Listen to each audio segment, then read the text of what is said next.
নিয়মিত করার যে আদেশ জারি করা হয়েছে তা অত্যন্ত মর্মান্তিক, লজ্জাজনক এবং অযৌক্তিক। আমরা অত্যন্ত ক্ষোভের সাথে আজ একটি সত্য প্রকাশ করতে বাধ্য হচ্ছি। বিশ্বস্ত সূত্রে জানা গেছে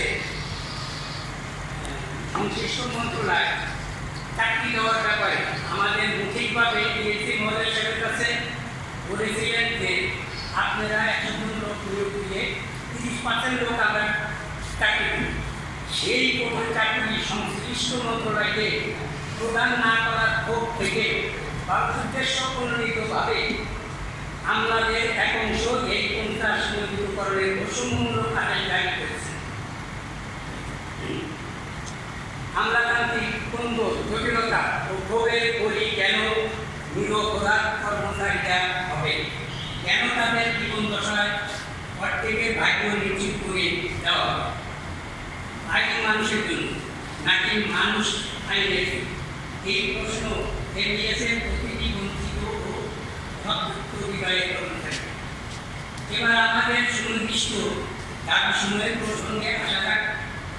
এই সংবাদ সম্মেলনে থেকে আমরা সরকারের নিকট আমাদের 4টি সুনির্দিষ্ট ও যুক্তিবিহীন দাবি পেশ করছি। 1 নম্বর, 50% নিয়মিতকরণের কানুন বাতিল করতে হবে। সংশ্লিষ্ট মন্ত্রণালয় কর্তৃক জারিকৃত বৈষম্যমূলক 50% নিয়মিতকরণের আদেশ অবিলম্বে বাতিল করে 100% কর্মচারীকে নিয়মিতকরণের আওতায় আনতে হবে। 2 নম্বর, পেনশন সুনিশ্চিতকরণ করতে হবে।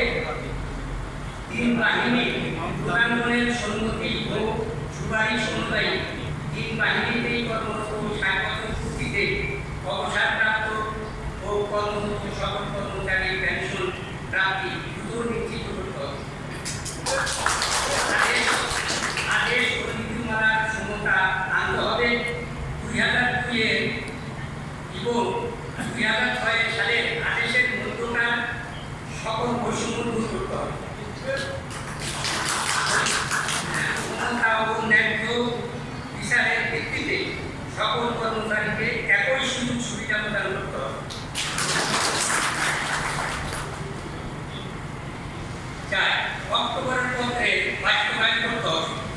24 অক্টোবর 2024 তারিখের পত্রে আনুষ্ঠানিক আইনি মতামত গ্রহণ করে 4274 জন বেতন কর্মচারী নিযুক্ত সংস্থানের প্রক্রিয়া বিলম্বে সম্পূর্ণ করতে হবে। আমি পুরোভাবে মাননীয় প্রধানমন্ত্রী সাহেবের কাছে আমার আকুল আবেদন, আপনার সরকার ন্যায্যের সরকার, শোষণের বিরুদ্ধে লড়াই করা সরকার, 1986 সালের নিয়োগ বন্ধের সরকারি সিদ্ধান্তের মূল উদ্দেশ্য ছিল অপেক্ষারত কর্মীদের ন্যায্য অধিকার দ্রুত নিষ্পত্তি করা, আমাদের জীবন ধ্বংস বা বঞ্চনা করা নয়। কিন্তু বিগত কর্তৃপক্ষের ভুল ও বৈষম্যমূলক সিদ্ধান্তের কারণে আজ আমরা চরম বঞ্চনার শিকার। এই জটিলতাই একটি প্রশাসনিক সিদ্ধান্ত মাত্র, যা আপনার সর্বোচ্চ সদিচ্ছা এবং একটিমাত্র সইয়ের মাধ্যমে দূষণ হতে পারে। আপনার কাছে এই 1200 জন পরিবারের বিনীত নয়, বরং আমাদের এই দেওয়ার থেকে দেওয়া এক দৃঢ় আবেদন। এই আইনি মানবিক জটিলতার দ্রুত নিষ্পত্তি করে দীর্ঘ সেবায় স্বীকৃতি স্বরূপ আমাদের সকল অবসরপ্রাপ্ত কর্মকর্তা কর্মচারীদেরকে অবিলম্বে পেনশন প্রদান করা। আমাদের পেনশন দিতে হবে, এটি আমাদের সাংবিধানিক ও মৌলিক অধিকার। আপনার একটি মানবিক সিদ্ধান্ত আমাদের হাজার হাজার পরিবারকে নিশ্চিত মৃত্যুর আগে থেকে বাঁচিয়ে দিবে এবং দেশের প্রতি আমাদের ত্যাগের সম্মান রক্ষা করবে। এখন আমি যে আপনাদের 2002 আর 2006 একটা চিঠি বর্ণনা দিচ্ছি।